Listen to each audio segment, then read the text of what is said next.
música que vamos cantar, ela fala: grande é o Senhor e muito digno de louvor. Então vamos cantar juntos.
Seja bendito.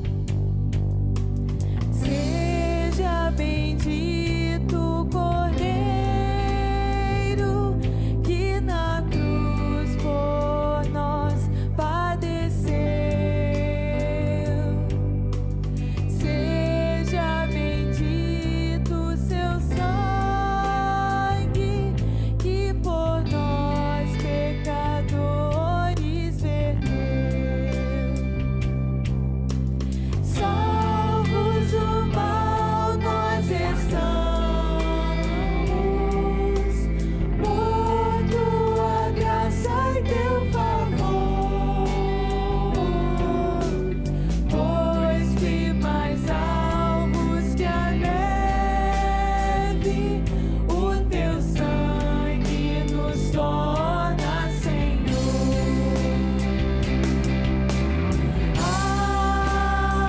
Algo mais que a neve, algo mais que a neve. Sim, neste sangue lavado, mais alvo que a neve serei. Se tudo a ti, se tudo a ti confessarmos e seguirmos na tua luz, tu não somente perdoas, purificas também, ó Jesus.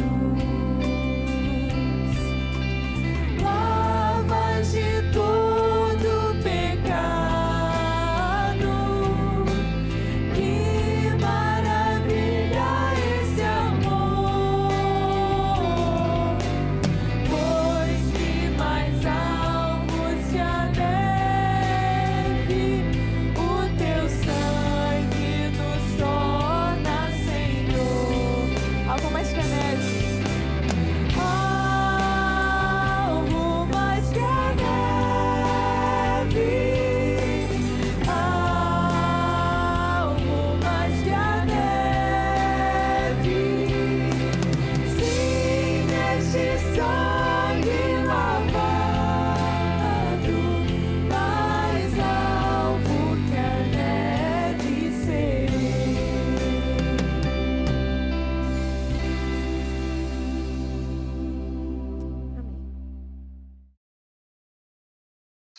Olá, irmãos, tudo bem com vocês?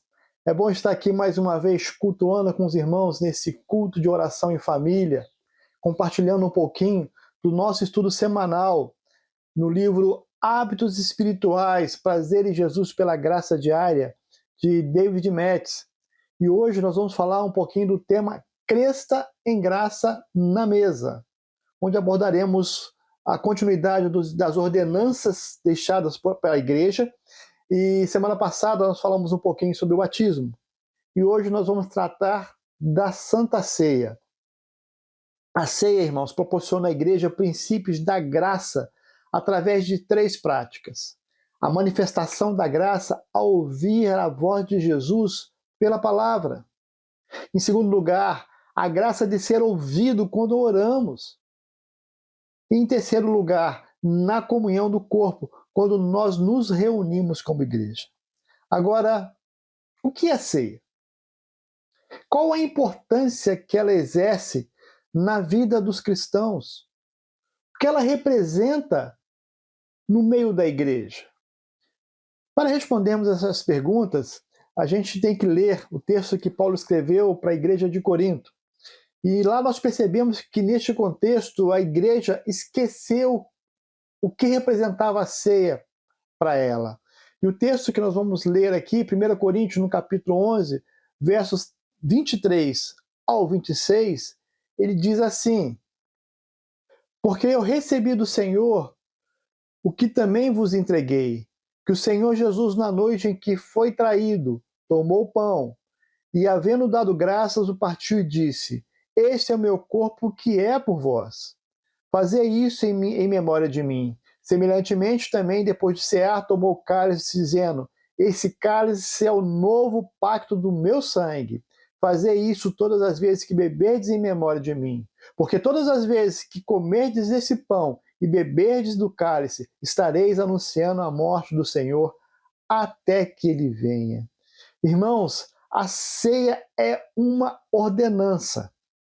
Paulo está ensinando a igreja, para os irmãos da comunhão, que o mandamento dado por Jesus, e nós encontramos isso nos versos 23 e 24, as palavras fazei isso.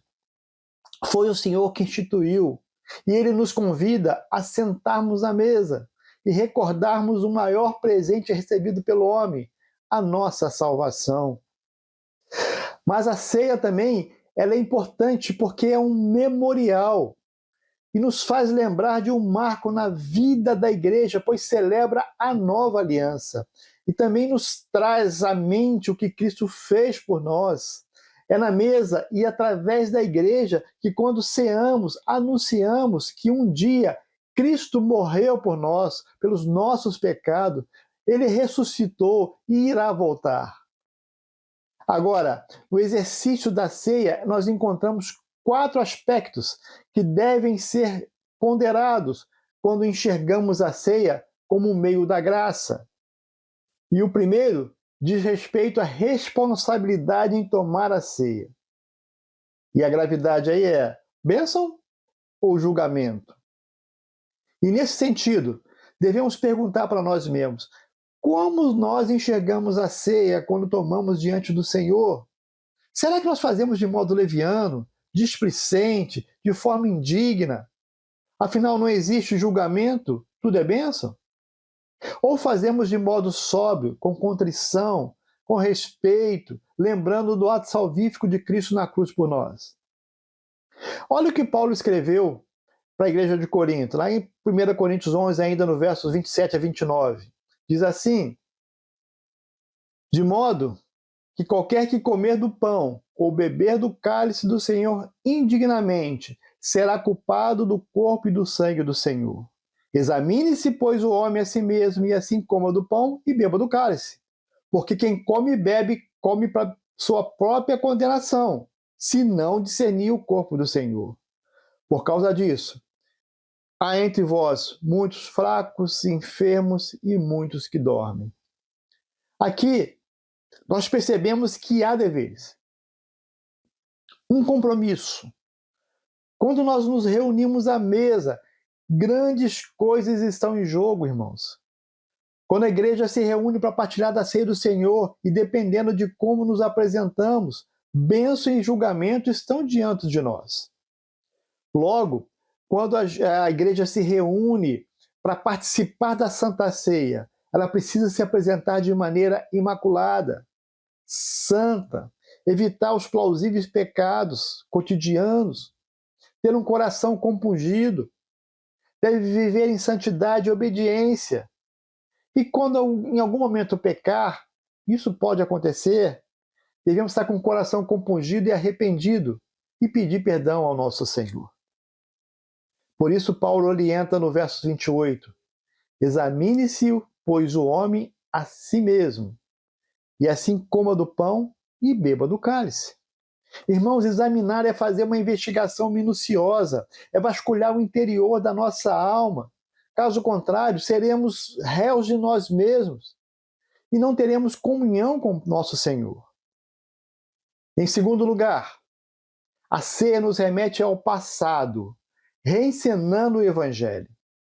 Reencenar diz respeito a encenar outra vez, reapresentar o espetáculo. E cá para nós, irmãos, o que Cristo fez por nós não foi nenhum espetáculo, foi cruel, foi humilhante, foi uma tortura, foi um sacrifício, foi triste, mas foi necessário. Jesus sabia que ao seu corpo seria retalhado, cabeças e pés, mãos seriam feridos, seu sangue seria vertido. Tudo para que a nova aliança fosse uma realidade na minha e na sua vida. Quando Jesus reúne seus discípulos e institui este momento junto à mesa, há uma recomendação formal. façam em memória de mim. Irmãos, a ceia é um memorial. E toda vez que a igreja se reúne à mesa, reencenamos cada momento da sua morte. Mas também é tempo de celebração, porque Jesus ressuscitou. Junto à mesa, lembramos do evangelho que nos alcançou, da obra salvífica de Cristo em nós e por nós. O ato da reencenação renova a nossa esperança. É ali, irmãos, que nós partilhamos da comunhão contínua, de perseverarmos no evangelho e retermos a santa palavra de Deus. Em terceiro lugar, a ceia nos remete ao presente, proclamando a sua morte. O texto de 1 Coríntios 11, verso 26, diz assim: porque todas as vezes que comerdes desse pão e beberdes o cálice, anunciais a morte do Senhor até que ele venha. Irmãos, a reencenação do evangelho não fica apenas no passado, mas reacende o evangelho no presente todas as vezes que nos reunimos como igreja. Ao participarmos da ceia, estamos afirmando uma declaração admirável, maravilhosa, de que através do sangue de Jesus derramado na cruz, somos alcançados pela graça salvadora de Cristo. No presente, irmãos, a ceia fala do verdadeiro sentido do evangelho. Ela proclama a morte do Senhor. Ela apresenta o único meio de salvação, que é Jesus Cristo. É na ceia que nós vemos que o homem um dia, ele saiu dos caminhos de Deus, estava sob a ira de Deus, mas era necessário que Jesus Cristo morresse por nós. E esse sacrifício aconteceu, e hoje nós podemos proclamar esse evangelho, evangelho de salvação. E em quarto lugar, a ceia nos remete ao futuro, aguardando o banquete. Quando nos reunimos à mesa em comunhão para cear, estamos nos alimentando espiritualmente de Cristo. Olha que João escreveu no capítulo 6 do seu Evangelho, no 53, verso 57. Disse-lhe Jesus: em verdade eu vos digo, se não comerdes a carne do Filho do Homem e não beberdes o seu sangue, não tereis vida em vós mesmos. Quem come a minha carne e bebe o meu sangue tem a vida eterna, e eu o ressuscitarei no último dia. Porque a minha carne é verdadeira comida, e o meu sangue verdadeira bebida. Quem come a minha carne e bebe o meu sangue permanece em mim e eu nele. Irmãos, Jesus não está falando que comer da carne e beber do sangue seja um ato de canibalismo. Não é isso, de maneira alguma. Mas de aceitar o chamado de Cristo a nos unir com Ele. O comer do pão e beber do suco de uva promove a nossa fé na esperança em acreditar na sua morte, no sacrifício da cruz, na ressurreição. Uma vez que nós ceamos, estamos dizendo ao mundo que não participamos do seu banquete enganoso, pecaminoso, mas agora pertencemos ao nosso Senhor, permanecemos nele e ele em nós. No futuro, irmãos, não comeremos apenas um pedacinho do pão ou um pequeno cálice de vinho, mas temos garantida a participação em um banquete especial no céu, promovido pelo próprio Senhor. Apocalipse 19, 7, está escrito assim: regozijemo-nos e exultemo-nos, e demos-lhe a glória, porque são chegadas as bodas do Cordeiro, e já a sua noiva se preparou. Irmãos, a noiva do Senhor é a sua igreja. Jesus foi assunto ao céu, ele disse que iria preparar morada, e disse mais, que ele voltaria. E ao nos reunirmos à mesa, estamos com o coração alegre, transbordante da esperança futura.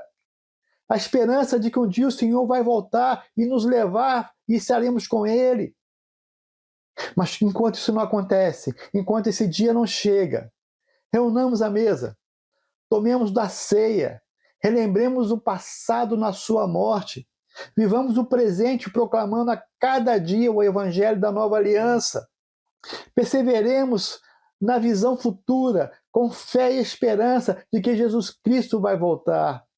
E ele vai nos levar a participar de um grande banquete, junto com ele e todos os seus santos.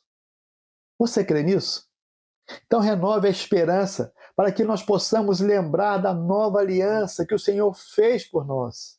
E assim nós possamos crescer em graça na mesa. Que o Senhor nos abençoe. Um grande abraço e fiquem todos com Deus.